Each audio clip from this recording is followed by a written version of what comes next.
All right, today's healthcare summit remains civilized, well, for the most part, but the president came out swinging against his 2008 GOP rival, Arizona Senator John McCain. Now, take a look at this testy exchange that occurred between the two of them. Let me just make this point, John, because we're not campaigning anymore. The election's over. I'm reminded of that every day. Well, my concern is that if we do that, then we're essentially back on Fox News or MSNBC on the split screen just arguing back and forth. Could I just say, Mr. President, the American people care about what we did and how we did it. Well, and I think we ought, and it's a subject that I think we should discuss, and thank you. They absolutely do care about it, John, and I think that the way you characterized it obviously would get some strong objections from the other side. And joining me now with reaction to that and with his take on how things went down at the meeting today is the man, Senator John McCain. Senator, welcome back. Thank you, Sean. All right, we didn't show the lead up to that because I want to ask you. You brought up the Cornhusker kickback. You brought up the Louisiana Purchase. You brought up that it wasn't on C-SPAN. You dealt with a lot of process. He never fully addressed your issues. What was your impression of his reaction? Well, my impression is, and I think it's a correct one, that he's very, very uncomfortable.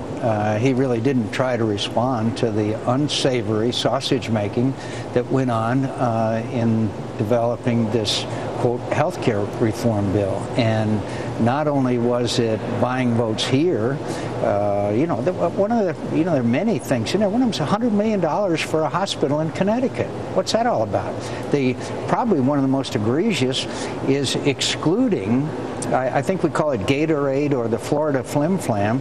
They are excluding 400,000 people because of where they live in Florida from any cuts in Medicare Advantage. And they are announcing they're cutting Medicare Advantage. There's 330,000 people, Medicare recipients in my home state of Arizona who don't want their Medicare Advantage cut. So there's a long list of it. And then, of course, there's the sweetheart deals for the pharmaceutical companies and the Hospital Association and the American Medical Association. Probably the worst is the pharmaceutical deal, what we can get into. But so I think that the president was uncomfortable because he knows it was wrong. It's not the way that he promised he would do, and that was we'd change the climate in Washington. He accused you, and he accused John Boehner, and I think Eric Cantor was another one, of using talking points. That's what he said. When you brought up legitimate questions about bribing senators for votes, about states getting advantages, if the bill were so good, I don't think they'd need to do this. But he accused you of talking points. He reminded you that he won in the election, which I thought was a bit of a cheap shot. He interrupted you, by my count, 3, 4, 5 times when you were speaking here. And he seemed impatient with you. Did you feel that being in the room with him? I felt that he wanted to get off the subject as quickly as possible because it's not defensible, Sean. And in Arizona, I've been having town hall meetings for the last year all over my state ever since, as he reminded me, I lost.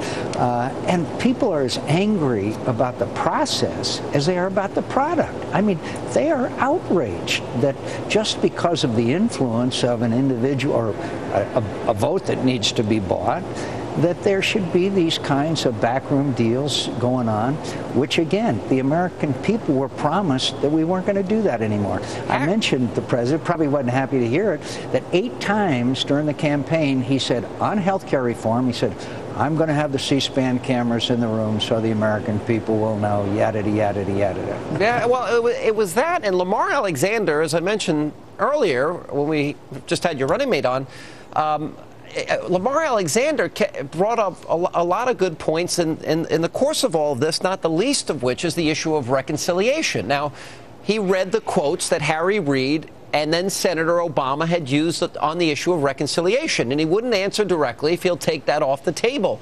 They were saying it's unconstitutional, it's arrogant. Now, is it acceptable? What do you think the consequences are if they use that process?